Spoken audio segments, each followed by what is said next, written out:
ప్రభునందు ప్రియమైనటువంటి సోదరి సోదరులారా, మిమ్మల్ని మీ కుటుంబాన్ని కార్యక్రమానికి ప్రేమతో ఆహ్వానిస్తూ ఉన్నాము. దయచేసి మీరందరూ కూడా దేవుని యొక్క సందేశం వినడానికి సిద్ధపడి మీరందరూ కూర్చొని శ్రద్ధగా ఏకాగ్రత కలిగి దేవుని యొక్క సందేశాన్ని విని మీరు మీ కుటుంబాలు దైవాశీర్వాదాలు పొందాలని ప్రేమతో ఆహ్వానిస్తున్నాం. ప్రార్థన చేసుకున్నాం. మమ్మల్ని మిక్కిలిగా ప్రేమించిన మా ప్రియ పరలోక తండ్రి, మీ ఘనమైన పరిశుద్ధ నామానికి వందనాలు స్తోత్రాలు చెల్లిస్తున్నాం. నీ రెక్కల నీడలో మమ్మలను, మా కుటుంబాలను, మా దేశాన్ని, మా నాయకులైన ప్రధానమంత్రి గారిని నరేంద్ర మోడీ గారిని, ముఖ్యమంత్రి గారు అయినటువంటి శ్రీ జగన్మోహన్ రెడ్డి గారిని, మిగతా రాష్ట్రాలను, దేశాన్ని మీ చల్లని రెక్కల నీడలో కాపాడుతున్న విధానాన్ని బట్టి మీకు వందనాలు. మా ప్రియ కుటుంబాలను, వారి యొక్క బిడ్డలను మీ చల్లని రెక్కల నీడలో ఇంకనూ భద్రపరచి ఏ ఒక్కరికి కరోనా వైరస్ అనేటువంటిది తాకకుండా, ఎవరికి ఎలాంటి రోగము రాకుండా క్షేమముగాను భద్రముగాను ప్రజలను కాపాడి ప్రతి కుటుంబాన్ని రక్షించమని, కాపాడమని, మీ దయతో వీళ్ళందరూ దీవించమని యేసు పరిశుద్ధ నామమున అడిగి వేడుకున్నాం పరమ తండ్రి. ఆమేన్, ఆమేన్.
స్తోత్రం. హల్లెలూయా. నందు ప్రియమైనటువంటి దేవుని బిడ్డలారా, మీరు మీ కుటుంబాలు ఎలా ఉన్నారు? అంత సంతోషంగా ఉన్నారా? అందరూ ఆరోగ్యంగా ఉన్నారా? మీ కుటుంబాలు కోసం, మీ పిల్లల కోసం,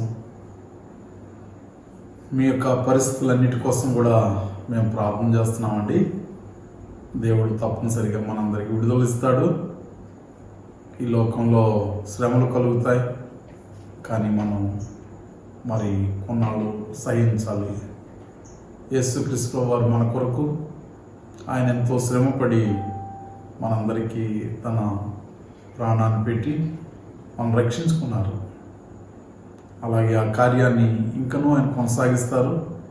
మనం నమ్మినవాడు గొప్ప దేవుడు, మనలో ఉన్నవాడు చాలా గొప్పవాడు. కాబట్టి ప్రతి వారు కూడా మీరు అవిశ్వాసం పడక ప్రతి వారు ధైర్యం కలిగి మరి నిరీక్షణతో దేవుని యందు విశ్వాసంతో జీవించాలని మాటలు మీకు నేను తెలియజేస్తున్నాను. ఈరోజు మనం వినేటువంటి వర్తమానము దయచేసి దేవుని యొక్క లేఖన భాగంలో నుండి మనం విందాము. మత్తయి సువార్త 16వ అధ్యాయము 24 నుంచి 27 వచనాల దాకా కొన్ని మాటలు మనం చదువుకుందాం. అప్పుడు యేసు తన శిష్యులను చూచి, ఎవడైనను నన్ను వెంబడింపగోరిన యెడల తను తాను ఉపేక్షించుకొని తన సిలువను ఎత్తుకొని నన్ను వెంబడింపవలెను. తన ప్రాణమును రక్షించుకొనగోరువాడు దాన్ని పోగొట్టుకొనను. నా నిమిత్తము తన ప్రాణమును పోగొట్టుకునేవాడు దాన్ని దక్కించుకొనను. ఒక మనుష్యుడు లోకమంతయు సంపాదించుకొని తన ప్రాణమును పోగొట్టుకుంటే అతనికి ప్రయోజనము? ఒక మనుష్యుడు తన ప్రాణములకు ప్రతిగా నేమి ఇయ్యగలడు? మనుష్య కుమారుడు తన తండ్రి మహిమ గలవాడై తన దూతలతో కూడా రాబోచున్నాడు. అప్పుడు ఆయన ఎవని క్రియలు చొప్పున వారికి ఫలమిచ్చును. ప్రభునందు ప్రియమైనటువంటి వాళ్ళరా, ఈ మాటలు యేసుక్రీస్తు వారు ఎవరి కోసం చెప్పారు అంటే, ఈ లోకంలో తను వెంబడించే వారి గురించి చెప్పడం జరిగింది. ఈ లోకంలో ఎంతమంది వెంబడిస్తున్నారో ఆ వెంబడించే ప్రతి వారు కూడా ఏ విధంగా ఉన్నారు, ఏ విధంగా ఆయన్ను అనుసరిస్తున్నారు అనే విషయాల్ని ఒకసారి పరిశీలనగా ప్రతి వారు కూడా గమనిస్తుండాలి, తెలుసుకుంటుండాలి. నీవు ప్రభు నమ్ముకున్నావు అంటే ఎలా నమ్ముకున్నావు? ఏ రకంగా నమ్ముకున్నావు? నమ్మిన నీవు ఆయన ఎలా వెంబడిస్తున్నావు? ఏ విధంగా వెంబడిస్తున్నావు? నీ జీవితాన్ని ఏ విధంగా దేవునితో సహవాసం చేస్తున్నావు? దేవుని యొక్క సన్నిధిలో ఏ విధంగా సహవాసం చేస్తున్నావు? దేవుని యొక్క పరిశుద్ధతలో ఎలా జీవిస్తూ ఉన్నావు? ప్రభు చెప్తూ ఉన్నారు, ఎవడైనను నన్ను వెంబడింపగోరిన యెడల తన్ను తాను ఉపేక్షించుకొని తన సిలువనెత్తుకొని నన్ను వెంబడింపలేను అంటున్నాడు. మొదట నీవు ఆయన వెంబడించేటువంటి నీవు నీ జీవితంలో చేయవలసిన పని ఏమిటి అంటే, నీ స్థితిని నువ్వు ఎరిగి ఉండాలి. నీవు ఈ లోకంలో ప్రతి ఒక్కరం కూడా మనం మట్టి దేహముతో ఉన్నటువంటి వారము. మనమంతా భూమి మీద మనుషులుగా జన్మించిన మనం అందరం కూడా శరీరానుసారులు. ఈ శరీరానుసారులైనటువంటి మనల్ని దేవుడు అంటున్నాడు, ఆత్మానుసారులుగా చేస్తాను అంటున్నాడు. ఆయన రాజ్యమునకు వారసులుగా చేస్తాను అంటున్నాడు. ఆయన పరలోక రాజ్య వారసులుగా అవ్వాలి అంటే మనం చేయాల్సిన పని ఏమిటి? ఆయన వెంబడించాలి. యేసుక్రీస్తు వారు ఈ లోకంలో ఆయన జీవించినప్పుడు ఆయన వేలాది మందితో, వందలాది మందితో, లక్షలాది మందితో, ఆయన అనేక మందితో జీవిస్తూ ఉన్నప్పుడు ఆయన అనేక ఆశ్చర్య కార్యాలు, ఆయన అద్భుత కార్యాలు, సూచక్రియలు జరిగించారు. రోగులను బాగు చేశారు, పాపులను మార్చారు, ఎందరికో ముక్తినిచ్చారు. అలాంటి ప్రభువారు ఆయన్ని వెంబడించిన వారు, ఆయన అవసరాలు తీర్చుకోవడానికి వచ్చిన వారు కొంతమంది, ఆహారం తినడానికి కోసం వచ్చిన వారు కొంతమంది, మరి కొంతమంది వాక్యం కోసం వచ్చిన వారు కొంతమంది, ఇందులో చివరికి నిలబడిన వారు ఒక 12 మంది కనిపిస్తున్నారు. ఆ 12 మంది శిష్యులు కూడా ఈ లోకంలో వారు అన్నిటినీ విడిచిపెట్టి యేసునే వెంబడించారు. అయితే ప్రియమైనటువంటి వాళ్ళరా, వారు యేసు ప్రభువుని ఎలా వెంబడించారో మీకు వివరంగా తెలియజేస్తున్నాను. వారికి శరీర ఆశలు లేవు, వారికి లోక ఆశలు లేవు, వారికి లోకంలో ఎలాంటి బంధుత్వాల మీద కూడా ప్రేమ లేదు. వారికి వారు జీవించిన కాలం అంతా కూడా ప్రభువుతో జీవించడం, ఆత్మల కొరకు బ్రతకడమే వారి పని. అంతేకాకుండా వారి జీవితంలో వారు చేసిన పని ఏంటంటే వారిని ఉపేక్షించుకొని ఎవరికి వారే యేసును వెంబడించిన వారు ఇక స్వార్థము కానీ ఎలాంటి ఆశలు కానీ ఈ లోకంలో లేకుండా వారు బ్రతికినంత కాలం కూడా వారు ప్రభువును వెంబడిస్తూ వారి జీవితాన్ని తగ్గించుకుంటూ ఉపేక్షించుకోవడం అంటే వారిలో ఉన్నటువంటి అహం, నేను అనేటువంటి స్వభావం లేకుండా వారి జీవితకాలం కూడా బ్రతికినంత కాలం ప్రభువుకి సాక్షులుగా, ప్రభువు సంఘం యొక్క అభివృద్ధి చేసేటువంటి పాత్రదారులుగా వారు 12 మంది కూడా ఎంతో కష్టపడినట్లు శిష్యుల యొక్క జీవిత చరిత్రను మనం చూస్తూ ఉంటాం. యేసుక్రీస్తు వారు ఈ లోకంలో చాలా అద్భుతంగా ఆయన శిష్యులను తయారు చేసుకుని ఆయన శిష్యులను ఆయన వెంబడించమన్నాడు. ఆయన్ని ఎలా వెంబడించమన్నాడు అదేవిధంగా వారు జీవితకాలము యేసుప్రభువు వారు ముగించిన విడిచిపెట్టిన పరిచర్యను ఆ 12 మంది శిష్యులు కూడా ప్రభువుని వెంబడిస్తూ వారు ప్రభువుని జీవితకాలం కూడా ఆయన కూడా ఉండి ఆయన శ్రమలలో, ఆయన శోధనలలో, ఆయన యొక్క కష్టంలో కూడా వారందరూ ఆయనతో ఉండి వారు చివరికి ప్రభువు ముగించిన విడిచిపెట్టినటువంటి సువార్త పరిచర్యను వారు ప్రపంచమంతటా చెదరిపోయి ప్రభు యొక్క అడుగుజాడల్లో ప్రభు సత్య మార్గంలో వారు జీవిస్తూ వారు ఎంతగానో వారు ప్రభు కొరకు నిలబడ్డారు. దేవునికి స్తోత్రం. అయితే వారు ఆ విధంగా ప్రభువును వెంబడించి వారు తమను తాము తగ్గించుకొని ఉపేక్షించుకొని తమను తాము యేసును వెంబడించరి. దేవునికి స్తోత్రం. హల్లెలూయా.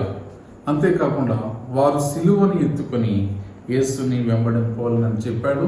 ఆ ప్రకారంగా వారి జీవితాల్లో యేసు ప్రభువు యొక్క మాటలు నెరవేర్చారు. ఆయన అడుగుజాడల్లో వారు నడుచుకున్నారు. చివరికి వారి చరిత్రను మనం గమనించినట్లయితే ఆ శిష్యుల యొక్క చరిత్రల్లో ప్రతి ఒక్కరూ కూడా ఆయా దేశాలు ప్రపంచమంతా చెదిరిపోయి ఆ 12 మంది శిష్యులు కూడా ప్రభువు కొరకు తమ ప్రాణాలు పెట్టినట్లుగా మనం చూస్తూ ఉన్నాం.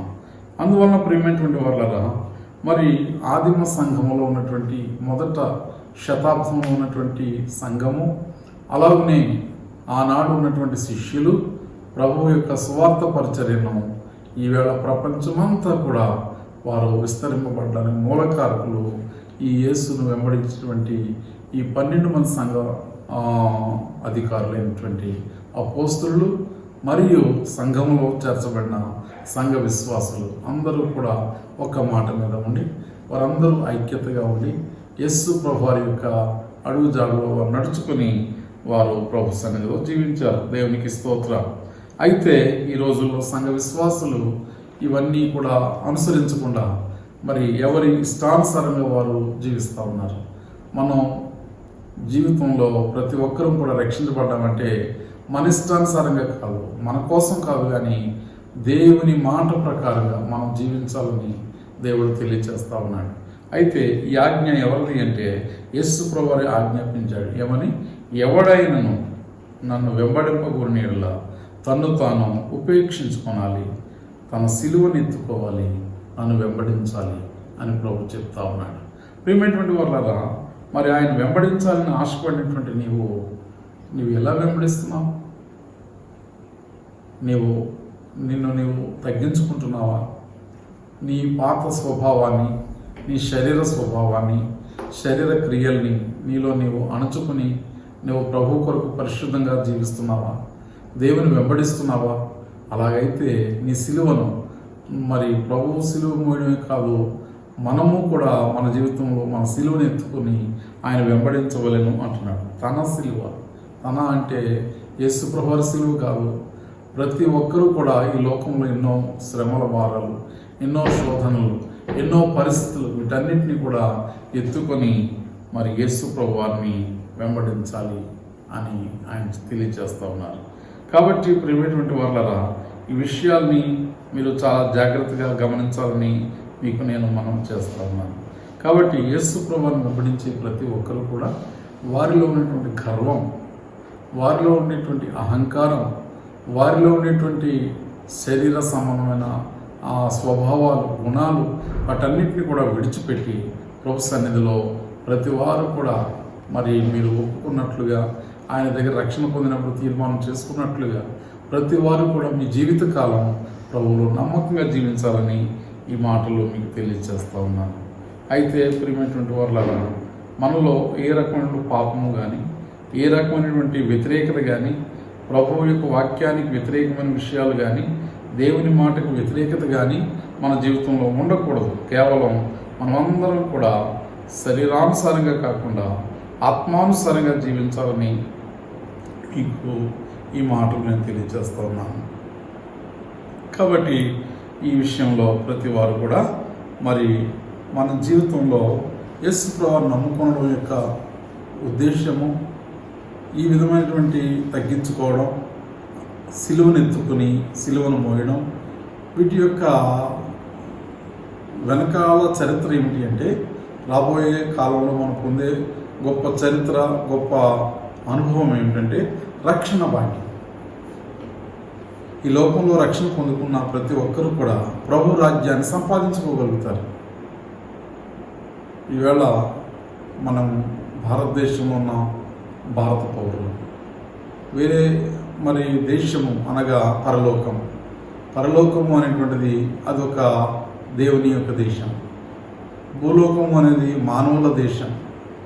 ఈ మానవులు ఉండే దేశానికి ఒక సిటిజన్షిప్ ఉంటుంది.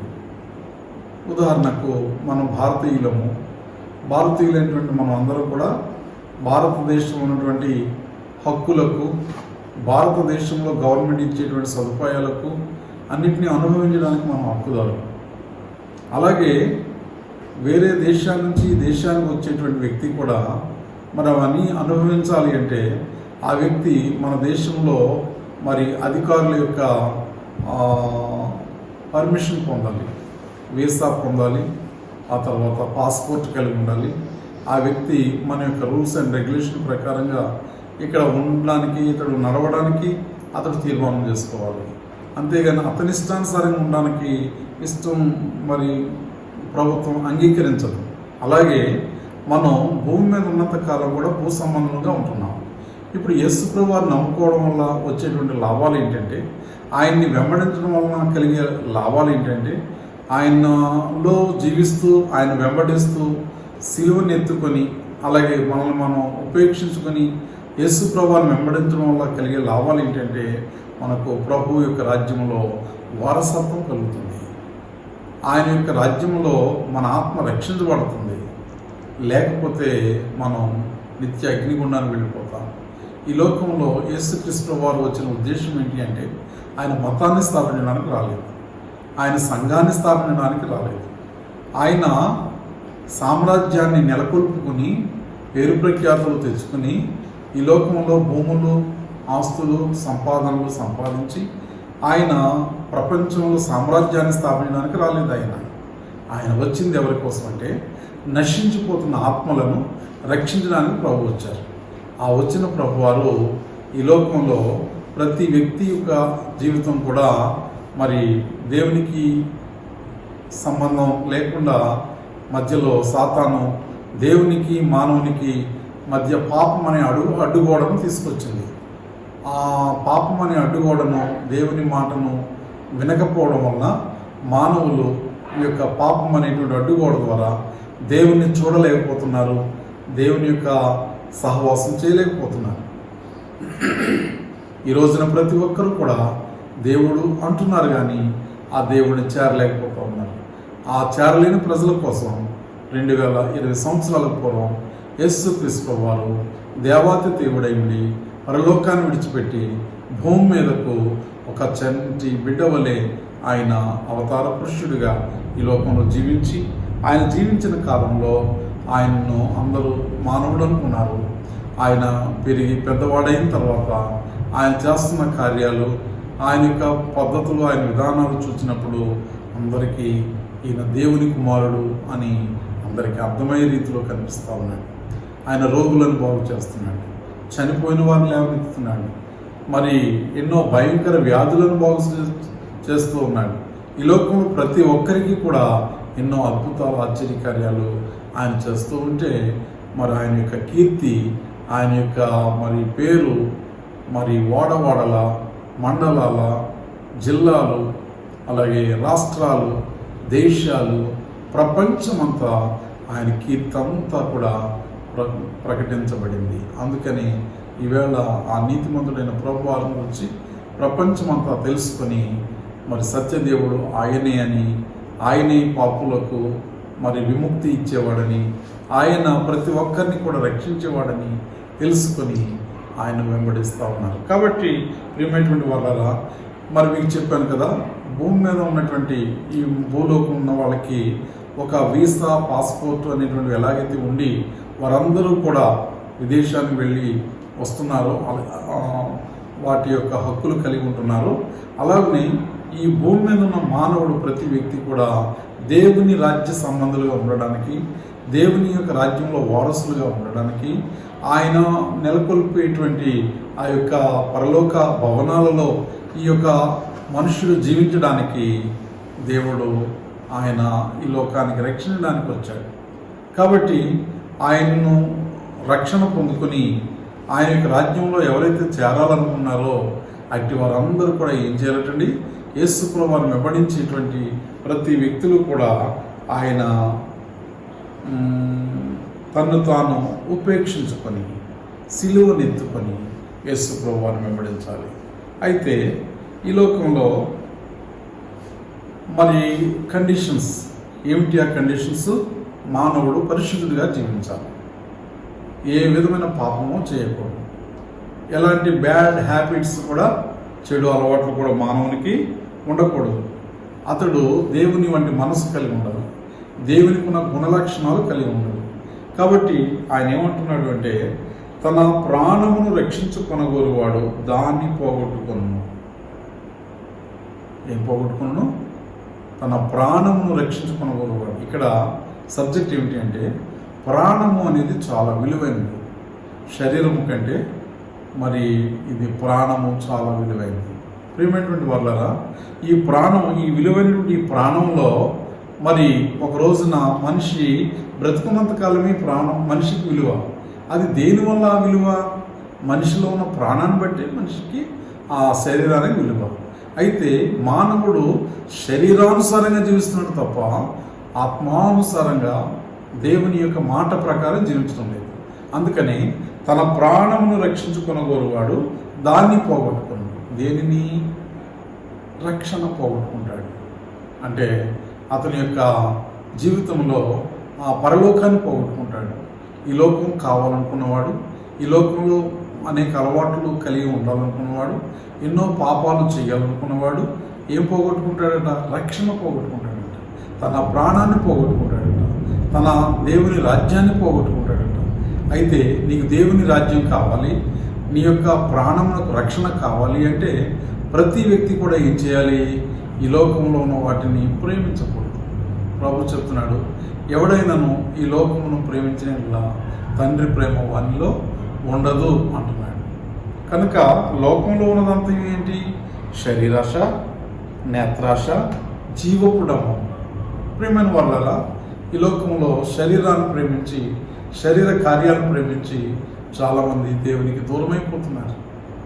శరీరం త్రాగేవారు త్రాగుతున్నారు, త్రాగి వారి జీవితంలో ఏమవుతున్నారంటే మరి ఆరోగ్యాన్ని కోల్పోతున్నారు. అలాగే చెడు అలవాట్లు కలిగి ఉన్నవారు ఆరోగ్యాన్ని పాడు చేసుకుంటున్నారు. ఇంకా వ్యసనాపరులు, అనేక చెడు అలవాట్లు ఉన్నటువంటి వారు ఆ అలవాట్లను బట్టి వారి జీవితాల్ని పాడు చేసుకుంటున్నారు. మరి ఈ లోకంలో మంచిగా ఉన్నటువంటి వాళ్ళు చెడ్డ కార్యాలు చేయడం ద్వారా, అనగా దొంగతనాలు, ఇంకా చెడ్డ పనులు చేయడం ద్వారా మంచిగా ఉన్నటువంటి ఆ మంచి పేరు పోయి చెడ్డ పేరు సంపాదించుకుంటూ ఉన్నారు. ప్రియమైనటువంటి వాళ్ళగా మరి ఒక ఊరిలో ఒక ఆసామి ఉన్నాడు. అతను దొంగవాడు. ఆ అబ్బాయి దొంగోడైతే అతను పెళ్లి చేసుకోవాలనుకున్నాడు. ఎలాంటి అమ్మాయిని పెళ్లి చేసుకోవాలనుకున్నాడు? నాకంటే గజ దొంగైన అమ్మాయి అయి ఉండాలి. నేను ఎలా దొంగతనం చేస్తున్నానో అలాగే నాలాంటి నా భార్య కూడా అలాంటిదై ఉండాలి అని అనుకున్నాడు. సరే, మొత్తానికి అతనికి 123 సంబంధాలు వచ్చాయి. ఈ 123 సంబంధాల్లో ఏ సంబంధం కూడా అతనికి నచ్చలేదు. మొత్తానికి అతను ఏమన్నాడంటే, ఓ రోజున తల్లిదండ్రులు చెప్పి బాధపడుతున్నాడు, మా అబ్బాయికి ఎన్నో సంబంధాలు వస్తున్నాయి కానీ ఏ సంబంధం సెట్ అవ్వట్లేదు. మొత్తానికి ఆ అబ్బాయికి ఒక అమ్మాయి సెట్ అయింది. ఆ అమ్మాయి కూడా ఎలాంటిది అంటే బస్సులో ఎదురైందంట. ఎలా ఎదురైందంట? మరి టికెట్ కండక్టర్ వచ్చి టికెట్లు అడుగుతున్నాడంట. ఏమని అడుగుతున్నాడు? టికెట్ అంటే జేబులో వెతుకుతున్నాడు. జేబులో వెతుకుతుంటే నా పర్స్ ఏదని చెప్పి అనుకుంటూ అతను వెతుకుతున్న సమయంలో మరి ఆ ప్రక్క సీట్లో ఒక ఆడపిల్ల కనబడిందంట. ఆ కనబడేటువంటి అమ్మాయి ఏం చేసిందంటే మరి కళ్ళతో సైకి చేసి నా దగ్గర ఉన్నాయి నేను ఇస్తానని చెప్పేసి ఆ అమ్మాయి టికెట్ ఇచ్చినట్లుగా తను మాట్లాడతాను.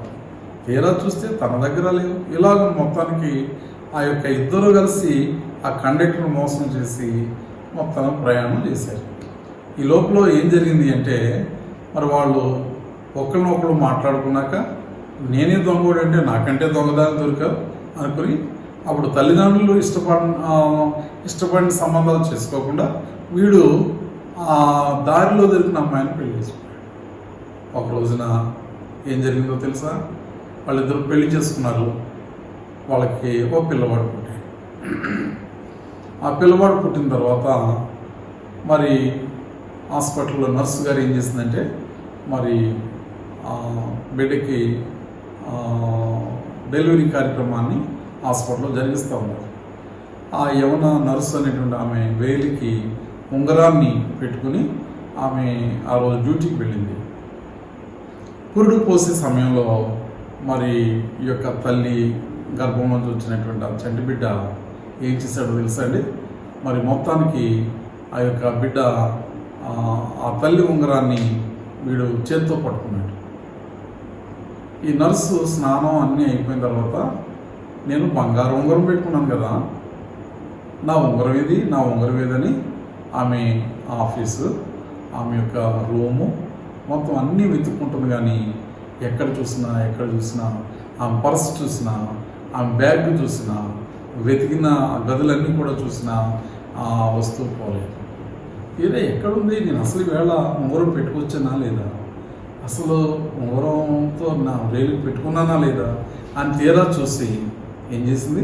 ఒక్కసారి అన్నీ వెతికి చివరిగా డెలివరీ పోసినటువంటి యొక్క స్థలానికి వచ్చింది. అప్పుడు ఏమైంది తెలుసా అండి? ఆ చంటి బిడ్డ మరి వేళ్ళు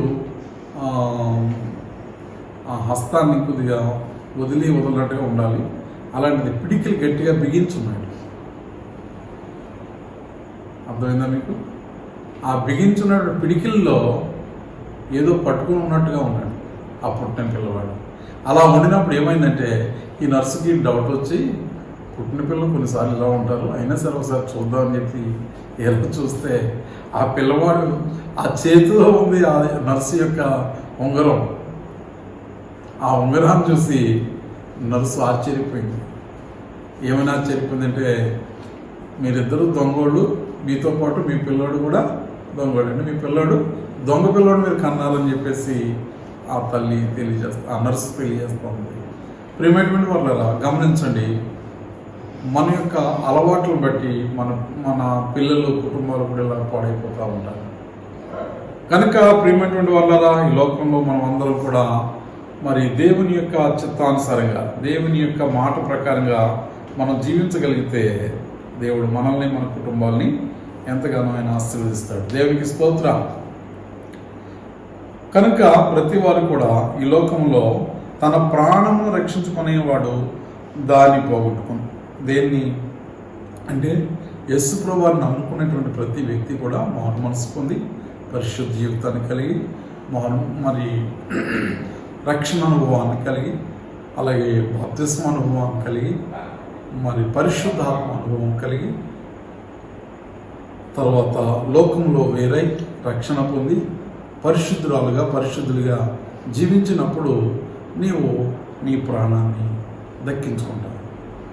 అలాగే లోకంలో జీవించినప్పుడు కూడా నీ జీవితంలో కానీ, మాటల్లో కానీ, క్రియల్లో కానీ, నీ యొక్క అలవాట్లలో కానీ, నీ ప్రవర్తనలో కానీ, నీ శీలంలో కానీ, ప్రతి విషయాల్లో కూడా నీ క్యారెక్టర్ను వాక్యానుసారంగా నువ్వు కాపాడుకున్నప్పుడు దేవుడిని ఎంతగానో ఆయన దీవించబోతూ ఉన్నాడు. అయితే ప్రియమైన వాళ్ళరా, మరి నా నిమిత్తమును తన ప్రాణమును పోగొట్టుకున్నవాడు దాన్ని దక్కించుకున్నాడు. చూడండి, ఈ లోకంలో జీవించే ఆత్మీయ జీవితం వలన అతడు ప్రాణాన్ని రక్షించుకుంటాడు.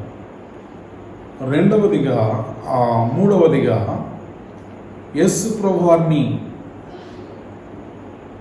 వెంబడించడం వలన, లేక ఆయన మార్గంలో జీవించడం వలన ఈ లోకంలో కొందరు ప్రాణములు పోగొట్టుకునేవారుగా కూడా ఉంటూ ఉన్నారు. అలాగా ప్రభు కొరకు ప్రాణములు సహితము, అంటే ఈ లోకంలో కొందరికి సాతాను మరి దేవుని సత్యాన్ని నడవడానికి ఇష్టం లేక వారి ఇష్టానుసారంగా జీవించేటప్పుడు కొంతమంది ఆ దేవుని సన్నిధిలో జీవిస్తున్న వారికి అడ్డుగా ఆటంకంగా ఉంటారు. అలాంటి వారిలో చాలామంది రకాలైన వ్యతిరేకులు, యేసు ప్రభు అంటే ఇష్టం లేని వారు, యేసు ప్రభు సంఘం అంటే ఇష్టం లేని వారు, యేసు ప్రభు భక్తి అంటే ఇష్టం లేని వారు కూడా ఉంటారు. అలాంటి వారు ఆయా సమయాల్లో నీకు ప్రాణ నష్టాన్ని కలిగిస్తారు, నీకు విమర్శలు చేస్తూ ఉంటారు, నిన్ను ఎన్నో రకాలుగా ఆటంకపరుస్తూ ఉంటారు, నిన్ను సమాజంలో విలువలేని వ్యక్తిగా చూస్తూ ఉంటారు.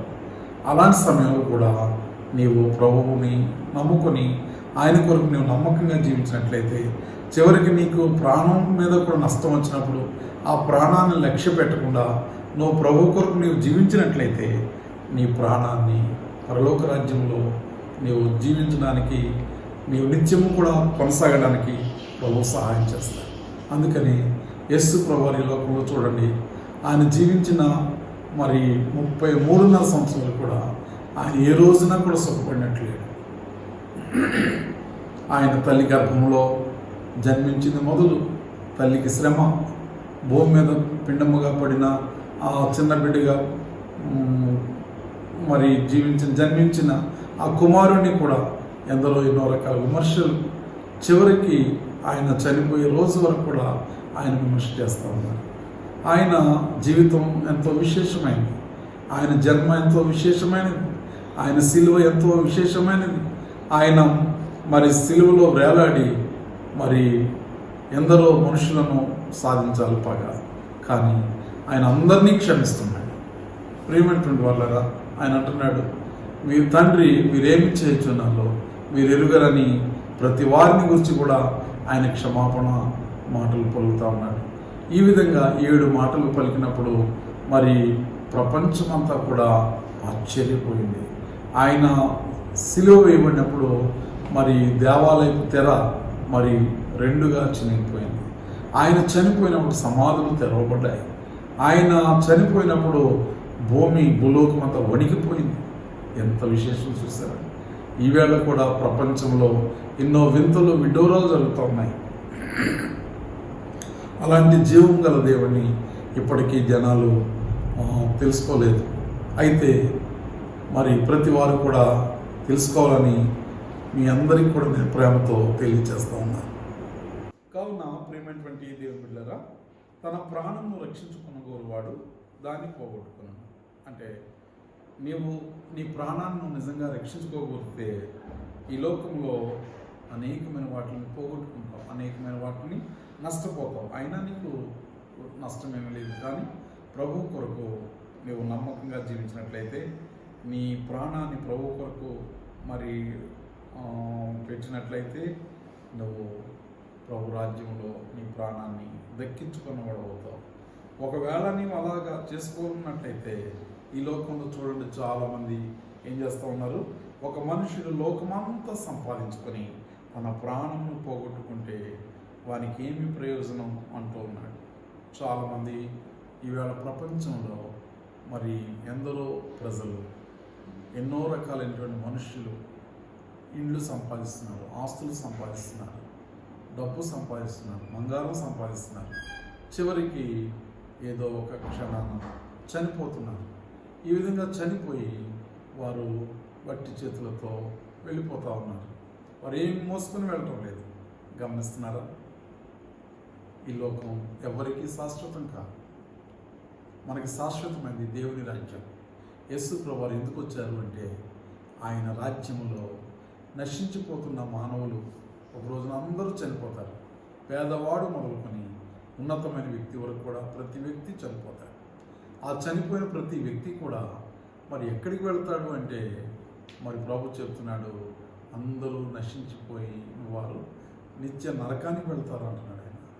నమ్మి బాప్తిస్మం పొందినవాడు రక్షింపబడను, నమ్మని వానికి శిక్ష విధించబడును అంటున్నాడు. కావున ప్రియమైనటువంటి వాళ్ళారా, మీరందరూ గమనించండి.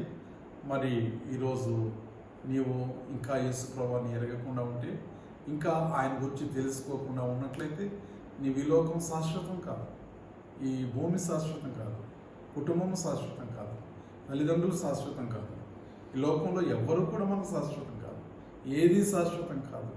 నీకు శాశ్వతమైన వాడు ఒక్కడే దేవుడు మాత్రమే.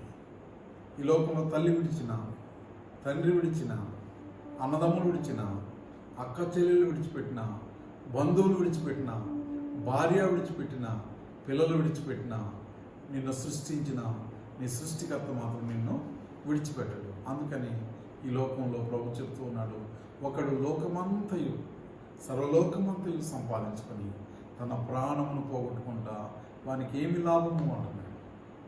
కాబట్టి నీవెవరమైనప్పటికీ కూడా, నీవే స్థితిలో ఉన్నప్పటికీ కూడా నీ జీవితంలో ఒక మంచి నిర్ణయం చేసుకో.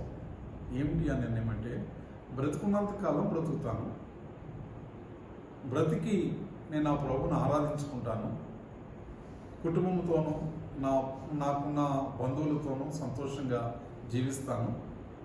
నేను బ్రతికినంతకాలం దేవుడు నాకు ఇచ్చిన ఉద్యోగం అయితే ఉద్యోగం, వ్యాపారం అయితే వ్యాపారము, వ్యవసాయం అయితే వ్యవసాయము, దేవుడిచ్చిన నా పనులన్నీ నేను చేసుకుని ఆ తర్వాత చక్కగా నేను నమ్మకంగా అన్ని విషయాల్లో నేను దేవుడిలో జీవిస్తాను. ఎవరి బాధ్యతలు వారు నిర్వహించుకుంటూ జీవించినంతకాలం కూడా ప్రభువులో నువ్వు సంతోషంగా జీవించాలని ఈ యొక్క పాఠాన్ని దేవుడు నీతో మాట్లాడుతూ ఉన్నాడు. కావున ఈ శుభ సందేశాన్ని వింటున్న సోదరి సోదరుడా, నీవు ఏ కులానికి చెందిన, ఏ మతానికి చెందిన, ఏ జాతికి చెందిన, నీవు చదువుకున్నా చదువుకోలేకపోయినా, నీకు జ్ఞానమున్నా జ్ఞానం లేకపోయినా, నీవు అందగాడివైనా అందం లేకపోయినా, నీవు ఏ స్థితిలో ఉన్నా నీవు దేవుని యొక్క దృష్టిలో చాలా గొప్ప వ్యక్తి అయి ఉన్నావు. ఆయన మనందరినీ కూడా ఎంతగానో ప్రేమిస్తున్నాడు. ఆయన దేవుడు లోకమును ఎంతో ప్రేమించుచున్నాను అని ఆయన తెలియచేస్తూ ఉన్నాడు. కాబట్టి అంతగా ప్రేమిస్తున్నాడు అంటే దానికి రుజువు ఏంటో తెలుసా? నీ వ్రేలి ముద్రే దానికి రుజువు. నీకున్నటువంటి వ్రేలి ముద్ర ఈ ప్రపంచంలో ఎక్కడికి వెళ్ళినా మరొకరికి ఉండదు. అలాగే నీ కళ్ళల్లో ఉండేటువంటి ఆ యొక్క ఆ స్పాట్స్ కూడా మరి వేరే ఒకరికి ఉండవు, అవి నీకు మాత్రమే ఉంటాయి. అంత ప్రత్యేకంగా నిన్ను నీ యొక్క ముద్రల ద్వారా, ఆ కళల్లో ఉండేటువంటి ఆ రేస్ ద్వారా, కిరణాల ద్వారా కూడా ఆయన నిన్ను ఏం చేసుకున్నాడంటే ప్రపంచంలో ఒక విలువైన వ్యక్తిగా, ఒక గొప్ప వ్యక్తిగా దేవుడిని చేసుకున్నాడు. నీవేమనుకున్నావంటే నీలో నీవు చాలాసార్లు విసిగిపోతా ఉన్నావు, రకరకాలైన మరి నిన్ను నీవే విమర్శించుకుంటూ ఉన్నావు, నిన్ను నీవే ద్వేషించుకుంటూ ఉంటున్నావు. అలా కాదు, కానీ దేవుడు నిన్ను ఎంతో ప్రేమిస్తున్నాడు. అందుకని నీ కోసం యేసుక్రీస్తు ప్రభువారు తన ప్రాణాన్ని పెట్టాడు. ఆ పెట్టిన ప్రభువారిని ఎవరైతే చేరుకొని, ప్రభువా నేను పాపిని, నా పాపములను క్షమించు అని ఎవరైతే ఆయన దగ్గరకు వచ్చి వేడుకుంటారో, ఆయన్ను హృదయంలో చేర్చుకుంటారో, వారికి ప్రభువారు తక్షణమే ఆయన బిడ్డలుగా చేసుకుంటాడు. ఆయన కుమారుడిగా, కుమార్తెగా ఉంటావు. ఈ లోకంలో జీవించినంతకాలం జీవిస్తావు. నీవు కన్ను మూసిన తర్వాత నువ్వు ఆయన రాజ్యంలో దేవుని కుమారుడిగా, దేవుని కుమార్తెగా జీవిస్తావు. అలాంటి ఆశీర్వాదం నీకు కావాలి అంటే తప్పనిసరిగా నీవు బ్రతుకున్నంత కాలంలో ఒకవేళ నువ్వు ఇప్పటివరకు ప్రభువుని తెలుసుకోకపోతే ఈ క్షణం నుంచి అయినా సరే నువ్వు తెలుసుకుని నీ యొక్క జీవితంలో మరి ప్రభు యొక్క మార్గాన్ని జీవించి ఆయన కుమారుడిగా ఆయన కుమార్తెగా నువ్వు బ్రతకాలని మరి నీ ప్రేమతో నేను మనం చేస్తూ ఉన్నాను. కనుక ప్రియమైనటువంటి వాళ్ళారా, ఈ లోకం ప్రతి ఒక్కరికి కూడా వ్యర్థమైనది. ఈ లోకం మనందరికి కూడా ఒక జాతర లాంటిది, అది పోతుంది, మళ్ళా మామూలు పరిస్థితులే. అయితే నీవు దేవుని యొక్క సన్నిధిలో సంతోషంగా ఉండాలి అంటే, నీ బ్రతుకు యుగయుగాలు కూడా దేవునిలో నువ్వు జీవించాలంటే ఈ రాత్రి యేసు ప్రభువుని అంగీకరించు. ఆయన కుమారుడిగా కుమార్తెగా నీవు జీవించు. ప్రభువునికి సహాయం చేస్తారు. అయితే ఈ మాటలు మరలా చదివి మీకు వినిపిస్తున్నాను. యేసు తన శిష్యులను చూచి, ఎవడైనను నన్ను వెంబడింపగోరిన యెడల తన్ను తాను ఉపేక్షించుకొని తన శిలువను ఎత్తుకొని నన్ను వెంబడింపవలెను. తన ప్రాణమును రక్షించుకొనగోరువాడు దాన్ని పోగొట్టుకొనును. నా నిమిత్తము తన ప్రాణమును పోగొట్టుకునేవాడు దాన్ని దక్కించుకొనును. ఒక మనుష్యుడు లోకమంతయు సంపాదించుకొని తన ప్రాణమును పోగొట్టుకుంటే అతనికి ఏం ప్రయోజనము? ఒక మనుషుడు తన ప్రాణమును ప్రతిగా ఏమి ఇయ్యగలడు? మనుష్య కుమారుడు తన తండ్రి మహిమ గలవాడై తన దూతలతో కూడా రాబోచున్నాడు. అప్పుడు ఆయన ఎవని క్రియల చొప్పున వానికి ఫలమిచ్చును అని ఈ మాటలు తెలియజేస్తున్నాడు. కనుక ప్రియమైనటువంటి వాళ్ళరా, నీ జీవితంలో నీవు ప్రభు బిడ్డగా జీవించాలి అంటే నువ్వేం చేయాలి? ఆయన వెంబడించాలి. తర్వాత ఏం చేయాలి? ఉపేక్షించుకోవాలి. ఆ విధంగా నీవు ప్రభువును వెంబడించాలి. ఒకవేళ నీవు నాకు అవసరం లేదంటే, ఈ లోకంలో ఎంతోమంది ఒక మరి దిక్కులేని చావు చనిపోతూ ఉన్నారు. ఆ చనిపోయేటువంటి వారి లాంటి జీవితాన్ని మనం జీవించుకోకుండా మనం విలువైనటువంటి వారంగా మనం ఈ లోకంలో బ్రతికినంత కాలం కూడా మంచిగా బ్రతుకుతూ, ఒకవేళ చనిపోయిన తర్వాత మనం దేవుని రాజ్యం చేరాలంటే ప్రతి వ్యక్తి కూడా యేసు ప్రభువుని వెంబడించాలని ఆయన తెలియజేస్తూ ఉన్నాడు. అంతేకాకుండా మరి ఆయా సమయాల్లో ఆయా మనుషులు విమర్శలు, ఆయా మనుషులు ఆ శ్రమలు, శోధనలు, మరి నిన్ను ప్రభు నమ్ముకున్నందుగా నేను ఎంతో బాధ పెట్టినా కూడా నీ వాటిని లక్ష్య పెట్టకూడదు. ఒకవేళ లక్ష్య పెడితే నువ్వు లోకంలో కలిసిపోతావు. లేదు, నువ్వు ప్రభువుని వెంబడిస్తే నీ ప్రాణాన్ని దక్కించుకుంటావు. కాబట్టి ఒకవేళ నా ప్రాణం వద్దు అనుకుంటుంది, నాకు రక్షణ వద్దు అనుకుంటే లోకాన్ని పొందుకుంటావు, కానీ లోకం మాత్రం శాశ్వతం కాదు. అందుకని ప్రభు చెప్పాడు ఏమని? ఒకడు సర్వలోకము సంపాదించుకుంది తన ప్రాణమును పోగొట్టుకుంటే మనకి ఏం ప్రయోజనం అంటున్నాడు. కాబట్టి ప్రియమైన వాళ్ళరా, మన ప్రాణము చాలా విలువైంది. ఈ విలువైన ప్రాణాన్ని దేవుడు మనకి ఇచ్చాడు. కాబట్టి భూలోకంలో ఉన్నటువంటి మనము ఒక రోజు కన్ను మూస్తాము. అయితే ఆ తర్వాత ఈ ప్రాణం ఎక్కడికి వెళుతుందంటే దేవుని రాజ్యం దగ్గరికి వెళుతుంది. దేవుని రాజ్యంలోకి వెళ్ళిన తర్వాత నువ్వు ఆయనతో యుగయుగాలు సదాకాలం దేవునితో జీవిస్తావు. ఆయనతో నువ్వు జీవించాలి అంటే ఈరోజే యేసు ప్రభువుని తప్పనిసరిగా అంగీకరించాలి. ఏమండి, యేసు ప్రభువుని ఎందుకు అంగీకరించాలి అని అంటే ఆయన అంటున్నాడు నేనే దేవుడను, నేను తప్ప వేరొక దేవుడు లేడు అంటున్నాడు. అంతేకాకుండా ఇంకా ఏమంటున్నాడంటే ఆకాశమందును భూమి క్రింద నీళ్ళయందును వీళ్ళు దేని రూపంనైనను విగ్రహంనైనను చేసుకొనకూడదు అని తెలియజేస్తామండి. కాబట్టి మానవులు కల్పించిన వాటి వలన వాటిలో జీవం లేదు. ఈయనైతే దేవుడు కనుక ఈయనను మనం వెంబడించినట్లయితే, ఈయన మాటలో మనం నడిచినట్లయితే మరి నీవు నీ కుటుంబం దీవించబడుతుంది. అట్టి దీవెనలు, ఆశీర్వాదాలు నీకు నీ కుటుంబానికి కలుగునుగాక. ఆమేన్. ప్రార్థన చేసుకుందాం. ప్రేమగల తండ్రి, మా ప్రియ సోదరులను దీవించండి, ఆశీర్వదించండి. ప్రతి బిడ్డ కూడా నిన్ను వెంబడించేవారుగా, వారి జీవితకాలం నమ్మకంగా ఉండేటట్లుగా వారు మరి నీలో తగ్గించుకొని నిన్ను వెంబడించి వారి ప్రాణములను దక్కించుకునేవారుగా ప్రతి బిడ్డలను మీరు దీవించండి. మాకు ఎదురయ్యేటువంటి శోధన బాధలు ఇవి ఎన్నతగినవి కాదు అంటున్నాం. ఈ బాధలు వీటన్నిటిలో కూడా ఏ ఒక్కరు కూడా మరి వాటిని లక్ష్య పెట్టక, వాటిని గైడ్ చేయక, ప్రతి ఒక్కరు కూడా నీ మాటలో జీవించేట్లు, నీ అడుగుజాడలో నడిచేటట్లు ప్రతి పిల్లలు కూడా నీలో మంచిగా సాగిపోవడానికి సహాయం చేయమని, దీవించమని, ఆశీర్వదించమని మా ప్రియబిడ్డలను, వారి కుటుంబాలను ఆరోగ్యాలతో, ఆశీర్వాదాలతో, దైవ దీవెనలతో నడిపించి వర్ధిల్ల చేయమని, మీరే మహిమ, ఘనత, ప్రభావం పొందుకోమని యేసు పరిశుద్ధ నామమున అడిగి వేడుకుంటున్నాం పరమ తండ్రి. మన తండ్రి అయిన దేవుని ప్రేమ, కుమారుని యేసుక్రీస్తు వారి యొక్క కృప, పరిశుద్ధాత్మ దేవుని యొక్క దివ్య సహవాసం ఇప్పుడు ఎల్లప్పుడూ మనందరికీ సదాకాలం తోడై నడిపించునుగాక. ఆమేన్. ఆమేన్.